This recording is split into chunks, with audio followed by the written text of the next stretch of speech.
Thank you very much. Thank you very much. It's a great honor to be with the Prime Minister. We had a picture taken a little while ago, and it was so nice, I thought I'd present it to you on stage. And here's the picture.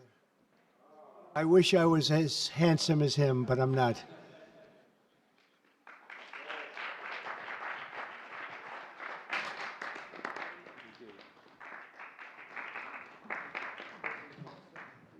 Okay, thank you.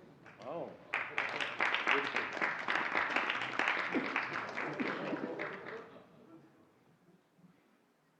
Remember that day.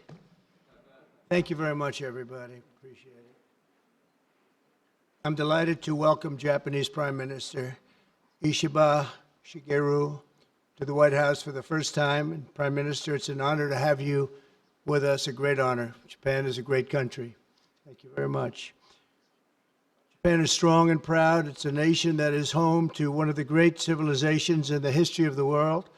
For nearly 80 years, the American-Japanese people have enjoyed a friendship like few others. We've had a great friendship across the vast ocean, and we found ourselves united by bonds of history, commerce, culture, mutual admiration, and great respect. After our meeting today, I'm confident that the cherished alliances between our two countries and others also will continue to flourish long and into the future. The military cooperation between the United States and Japan is one of our closest security partnerships, and it's one of the closest we have anywhere in the world. Our service members work together every day to defend our common interests. Japan is committed to double its defense spending by 2027 compared to my first term.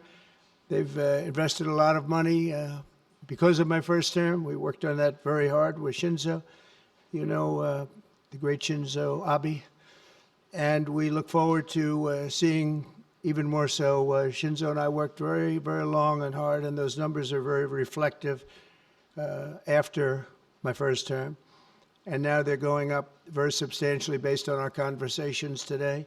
In addition to being vital for our shared security, Japan is one of the top purchasers of U.S. military exports and equipment. And I'm pleased to say that this week my administration approved nearly $1 billion in foreign military sales to Tokyo. The United States is totally committed to the security of Japan. We will extend the full strength of American deterrence capabilities in defense of our friend and ally, 100%. In the years to come, the Prime Minister and I will be working closely together to maintain peace and security, and I also say peace through strength, and all over the Indo-Pacific. And to that end, we also remain committed to the effort I began in my first term to ensure safety and stability on the Korean Peninsula. Prime Minister Ishiba and I spoke long and hard about a vital economic relationship between our two countries and the continuance of that relationship. The United States and Japan trade over $300 billion in goods and services each year. Japan has invested nearly $800 billion, and that's going to go up very, very substantially in the coming months, more than any other country.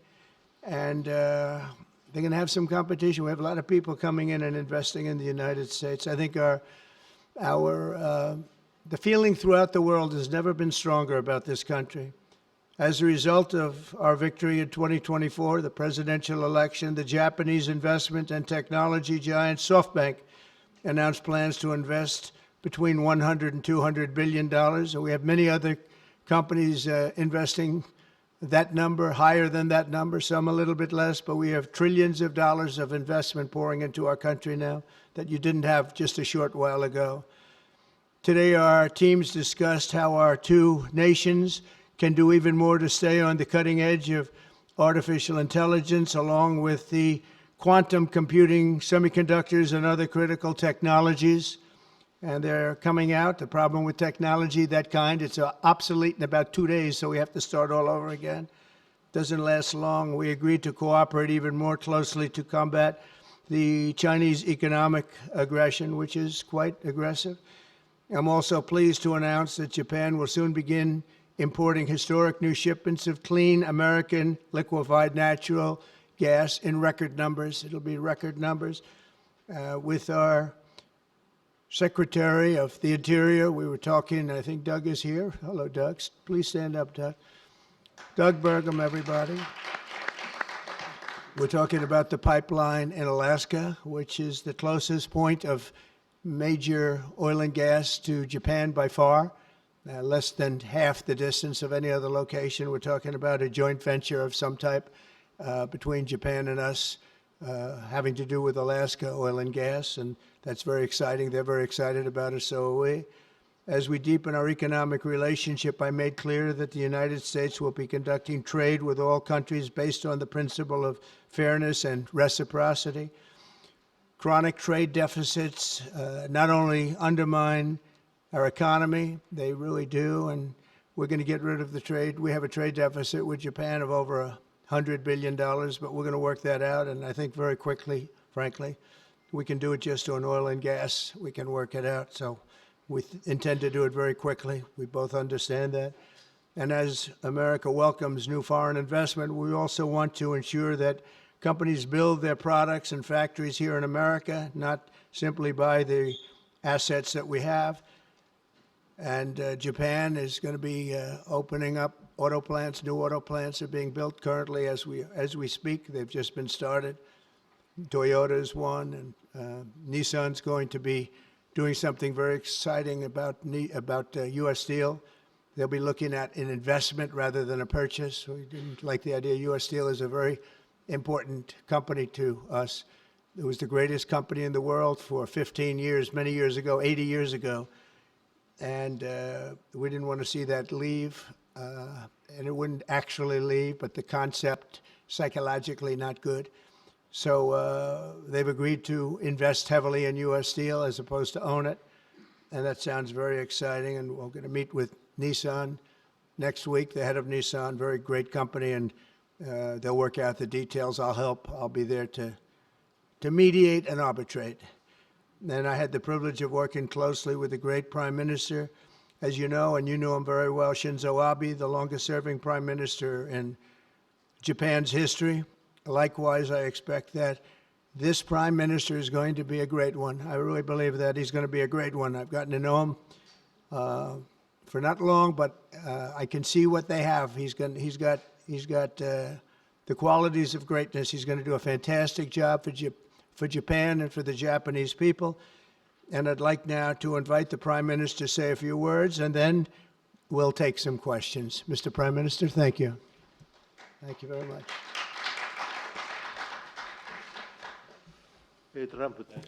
Mr. President Trump, I would like to sincerely thank you for inviting me to the White House today, immediately following your inauguration. I also thank you for your very warm hospitality. I have come to Washington, D.C. with the hope of having a face-to-face meeting and deepening our mutual understanding at this early date with President Trump, who is now leading the United States, the most important country for Japan's diplomacy and security, and aligning our perspectives and visions that Japan and the United States should pursue. What should we do to advance the national interests of both of our countries in synergy and to realize peace and prosperity in the Indo-Pacific? I am convinced that the answer lies in further strengthening the strong and unwavering Japan-U.S. alliance to achieve a free and open Indo-Pacific. President and I concurred to strengthen the deterrence and response capabilities of the alliance and to work closely in addressing strategic challenges that both countries are facing in this region. I conveyed to the President that Japan, as an ally of the United States, is ready to share responsibilities and to play its own role I also reiterated Japan's unwavering commitment to fundamentally reinforcing its defense capabilities, and we confirmed the unwavering commitment by the United States to the defense of Japan. We reaffirmed that Article 5 of the Japan-US Treaty of Mutual Cooperation and Security applies to the Senkaku Islands, with half of the world's population and approximately 60% of the world's GDP.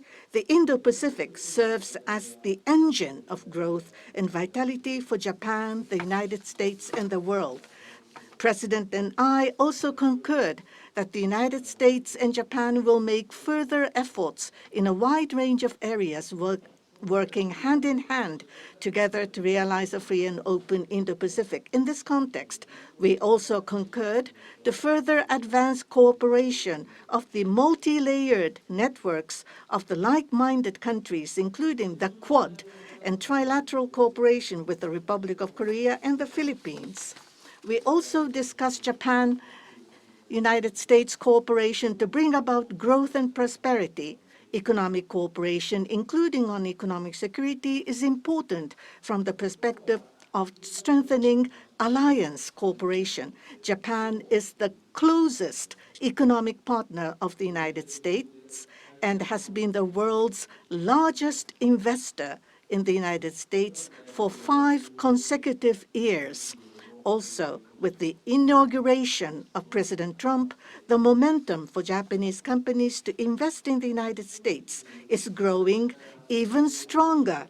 Today, I conveyed my willingness to cooperate together to elevate Japan's investment in the United States to an unprecedented amount of $1 trillion. President Trump and myself also concurred to elevate the Japan-US partnership to an even higher level through improving business environment and increasing bilateral investment and employment, strengthening each other's industries, leading the world in developing advanced technologies such as AI and leading-edge semiconductors, and strongly promoting efforts to harness the energy of the growing market in the Indo-Pacific region. We also confirmed that we will cooperate to strengthen energy security between the two countries, including increasing exports of United States liquefied natural gas to Japan in a mutually beneficial manner. Regarding foreign exchange, as in the first Trump administration, close discussions will continue between Japanese and the U.S. finance ministers, who are experts in this field. We also held candid discussions on challenges the Indo-Pacific region is facing. We confirmed that we are resolved not to allow unilateral attempts to change the status quo by force or coercion, and to oppose such attempts in the East and South China Seas in order to fully defend a free and open Indo-Pacific.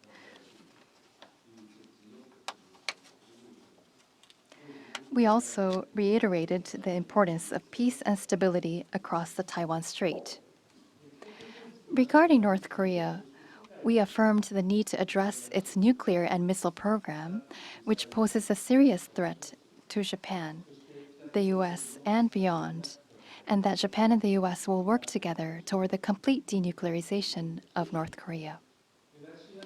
As the abductees and their families continue to age, I conveyed my strong sense of urgency and determination directly to President Trump, and gained his renewed strong support for the immediate resolution of the abductions issue. While this was my first face-to-face meeting with President Trump, we were able to openly and frankly exchange views, and our meeting turned out to be very productive and meaningful. As a result of today's meeting, which marked a new departure for the Japan-US relations, we are issuing a Japan-US Joint Leaders Statement. This document will serve as a compass for further cooperation between our two countries. On the basis of these deliverables, I look forward to working together with President Trump, who I respect immensely, to usher in a new golden age of Japan-US relations. I look forward to welcoming you to Japan, and I'm very excited about that prospect. Thank you, Mr. President. Thank you very much. Thank you. Any questions, please? Peter? President Trump, I have two on Doge. Elon Musk said today, I love Donald Trump as much as a straight man can love another man. What does the First Lady think about that? Oh, I think she'll be okay with it somehow. So, Democratic lawmakers are really upset that Doge engineers have access to these Treasury payment systems. The Senate Intel Dems wrote a letter to Susie Wiles. They're saying that these systems are used to disperse trillions of dollars each year and contain everyday Americans' personal information like social security numbers, home addresses, bank accounts. Why does Doge need all of that? Well, it doesn't, but they get it very easily. I mean, we don't have very good security in our country, and they get it very easily. And what we're doing, if you look at what has just taken place with respect to some of the investments that have been made on another agency that people have been talking about for years, but nobody did anything about it, it's absolutely obscene, dangerous, bad, very costly. I mean, virtually every investment made is a con job. There's nothing of value to anybody unless there's a kickback scheme going on, which is possible.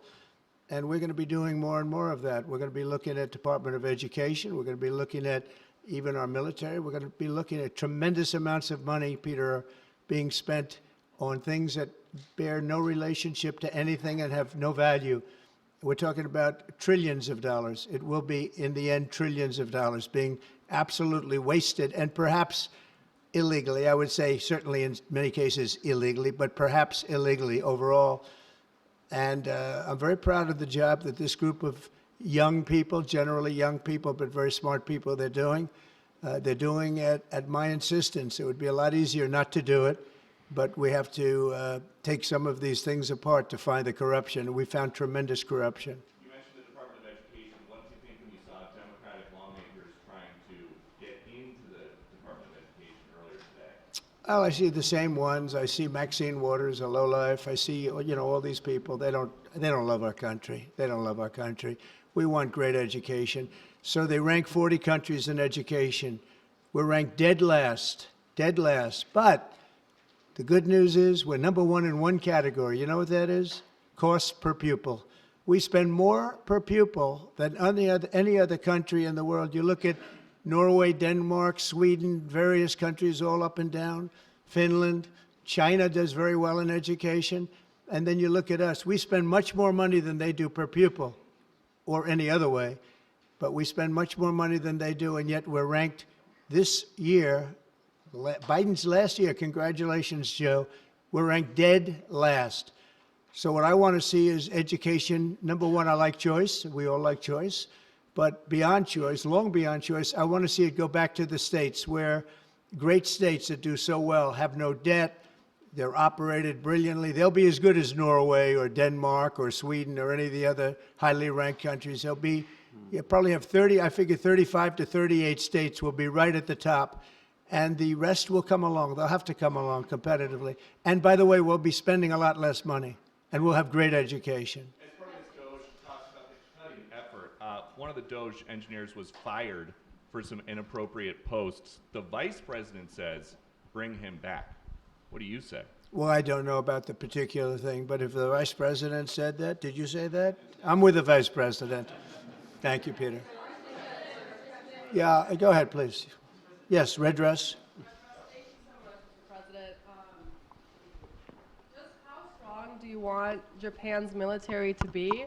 And do you specifically hope that their increased military spending will deter China and North Korea? What did you talk about that today? Well, I want our military to be the strongest. I also don't mind spending so much money on the military because we build it here. It's made in the USA, all made in the USA. We have, I rebuilt our military during my first term did a great job. We left some of it behind in Afghanistan, stupidly. There was no reason for that, but it was still as much as it was. It was billions and billions of dollars, but it was a small part of it.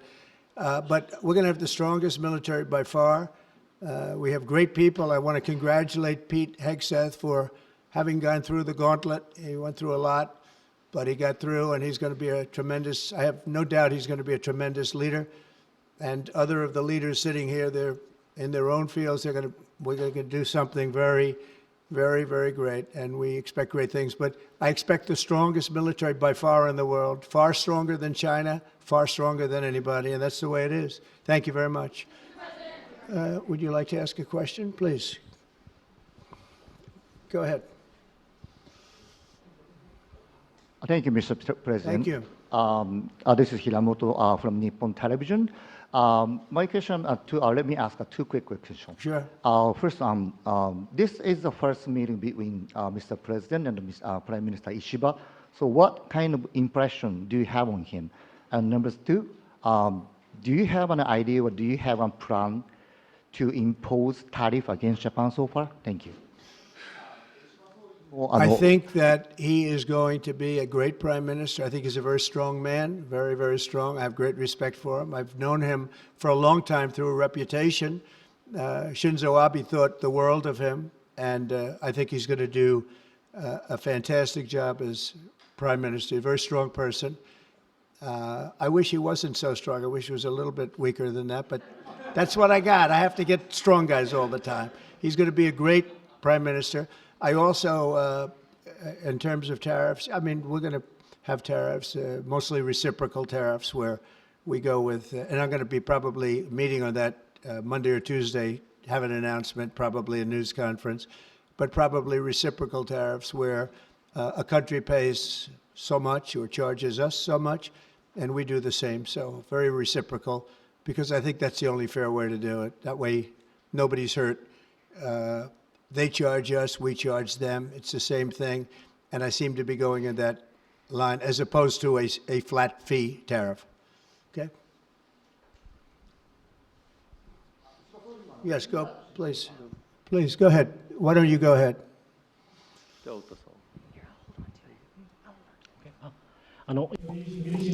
This is Ota from Yomiuri Shimbun newspaper.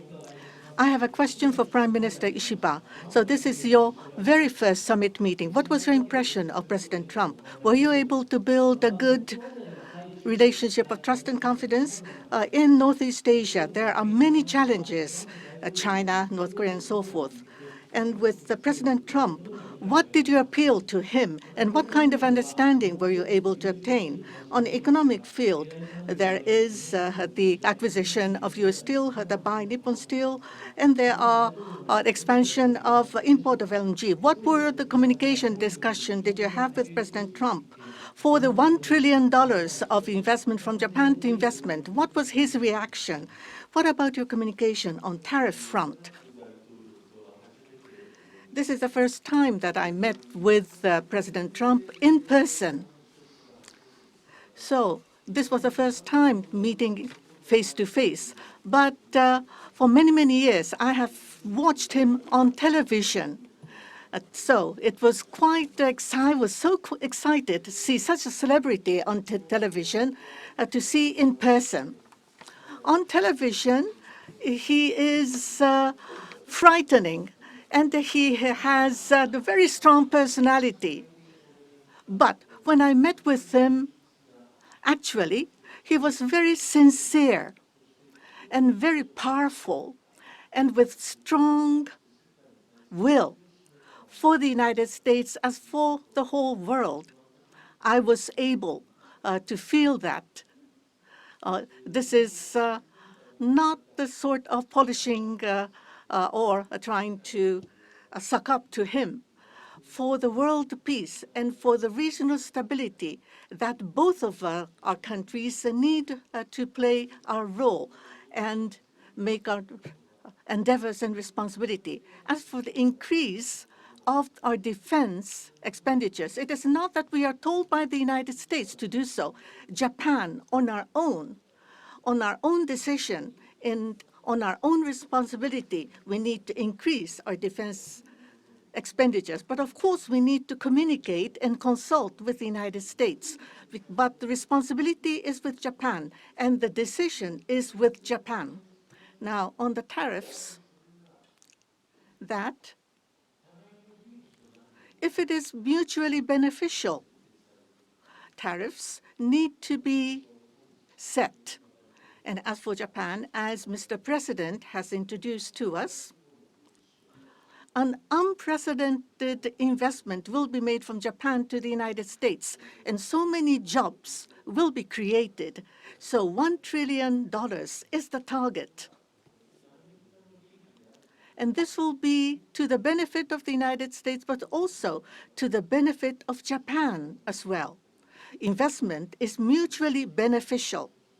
So be it with U.S. Steel, as Mr. President says, it is not acquisition, it is investment. So the Japanese technology will be provided, and the better quality products will be manufactured in the United States, and the U.S. Steel will make products which will contribute not only to the United States and Japan, but also to the whole world. It is not one-sided. It will be reciprocal. It will be mutually beneficial. And I believe we were able to share on this, and that is the biggest result that I have seen today. Thank you very much. Go ahead, please. Yeah. I wanted to ask you about that U.S. Steel deal. So you're saying that is this a restructuring of the deal that's happening, and then will you approve? They're doing it as an investment, no longer a purchase. Okay. I didn't want it purchased, but investment I love. And they're going to do a big investment, subject to getting the deal done. And that's they'll be something doing you a would big. approve, where the U.S. I'm okay with that, sure. And for the Prime Minister, what was your argument to the President related to U.S. Steel? And one more on tariffs, Mr. President, if I could. You said on tariffs that you'd like them to be reciprocal back and forth. What was the reception from the Japanese Prime Minister when you said that, or when you talked Well, about we it? didn't discuss tariffs too much. We really discussed many other things, including the pipeline in Alaska, which I think is going to be maybe the most exciting thing with Doug and Chris. We discussed that at length, the pipeline. I mean, it seemed to be of great interest to them. We have potentially more oil and gas than in Saudi Arabia, just in Alaska. We have the most of any country in the world. It's a big asset for the United States, but we haven't used it. We go to Venezuela, we go to other places to take oil and gas, and we have more than anybody. It's an amazing phenomenon that took place over the last 4 years. Nobody understands it, including the people that were in charge of it. They had no clue what they were doing. So it was a big problem. They were surprised actually too. They were saying why didn't they wouldn't sell them LNG. They wouldn't sell. Japan wanted to buy LNG, and Biden wouldn't sell it. And I'm trying to figure that one out. Maybe it was the environment. You might answer that question. He's curious about that himself, I think. Thank you very much. If you want to answer that, you may, about LNG, that the United States wouldn't sell you LNG.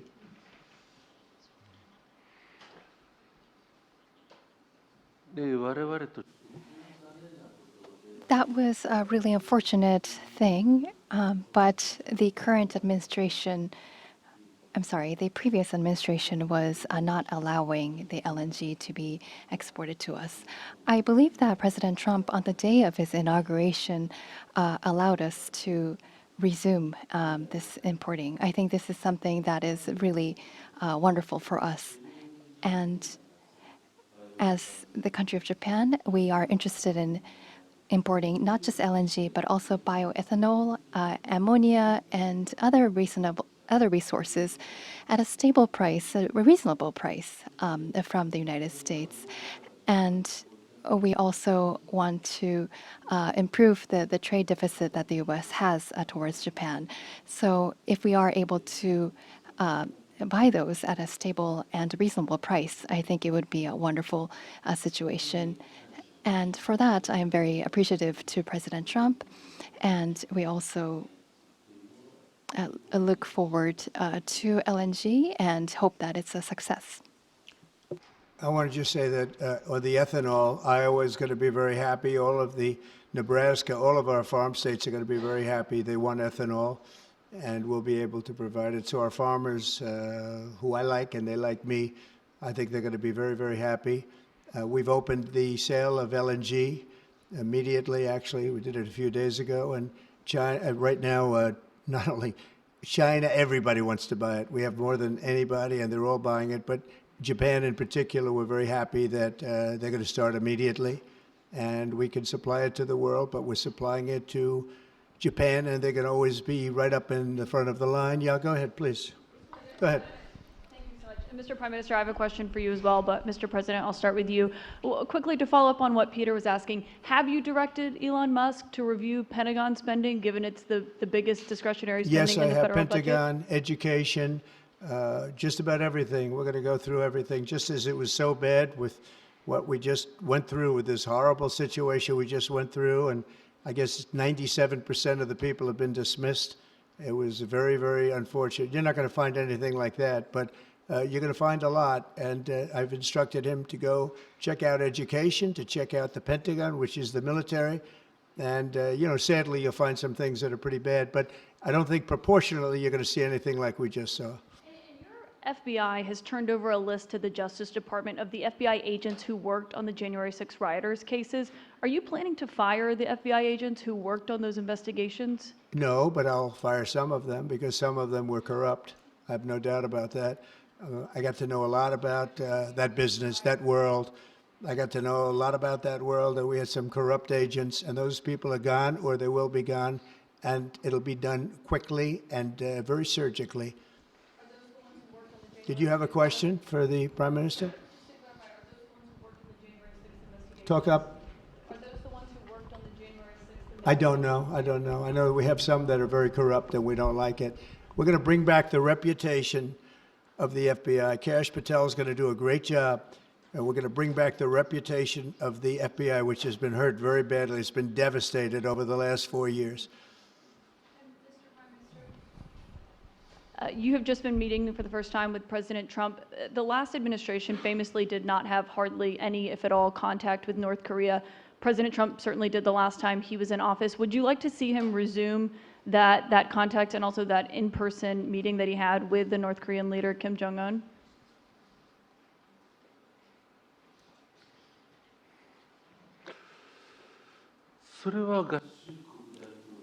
That is something that the United States needs to determine on its own, and it's not something that we should request. Having said that, but for example, in Vietnam or Singapore, the President of the United States, President Trump, was able to meet with Kim Jong-un. I think that's a very positive development. So now that President Trump is in power again, if we are able to move towards resolving issues with the North Korea, I think it would be great. And of course, for us, that includes not only denuclearization, but also resolving the abductee issue. And so not only the victims of the abductees, but also their families too are aging. And so our time is limited. So if the President of the United States, if President Trump is able to resolve this issue, we do understand that it's a Japan issue first and foremost. Having said that, we would love to continue to cooperate with them. It's actually a good question, and we will have relations with North Korea, with Kim Jong-un. I got along with him very well, as you know. I think I stopped the war. I think if I wouldn't have won that particular election, you would have ended up in a very bad situation. But I did, and we had a good relationship, and I think it's a very big asset for everybody that I do get along with him. I get along with him, he gets along with me, and that's a good thing, not a bad thing. And I can tell you that Japan likes the idea because their relationship is not very good with him. And if I can have a relationship with not only him, but other people, throughout the world where there seem to be difficulties. I think that's a tremendous asset for the world, not just the United States. Go ahead, Garrett. I have a question for you and for the Prime Minister as well. Mr. President, I wonder what you make of the criticism from Democrats that these staff reductions, the cuts that Elon Musk and Doge are doing are an unlawful power grab. And is there anything you've told Elon Musk he cannot touch? Well, we haven't discussed that much. I'll tell him to go here, go there. He does it. He's got a very capable group of people. Very capable. They know what they're doing. They'll ask questions, and they'll see immediately as somebody gets tongue-tied that they're either crooked or don't know what they're doing. We have very smart people going in. So I've instructed him, go into education, go into military, go into other things as we go along. And they're finding massive amounts of fraud, abuse, waste, all of these things. So, but I will pick out a target and I say go in.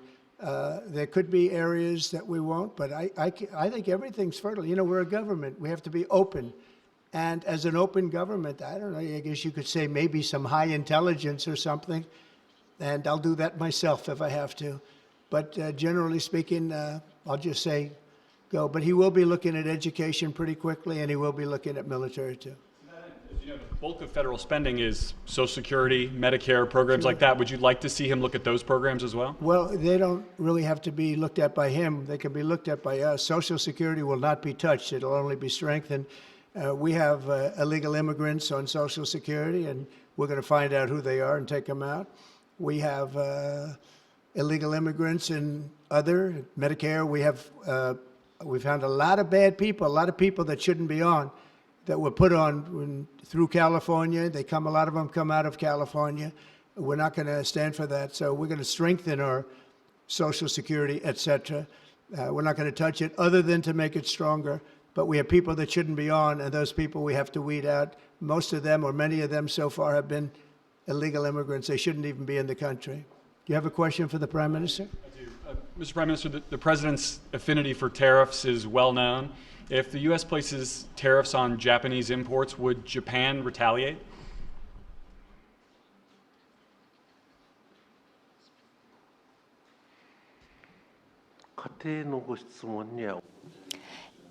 I am unable to respond to a theoretical question. That's the official answer that we have.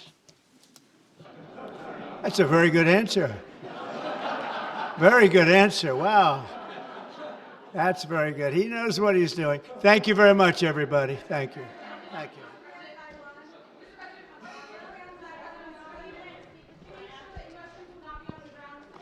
Thank you, everybody.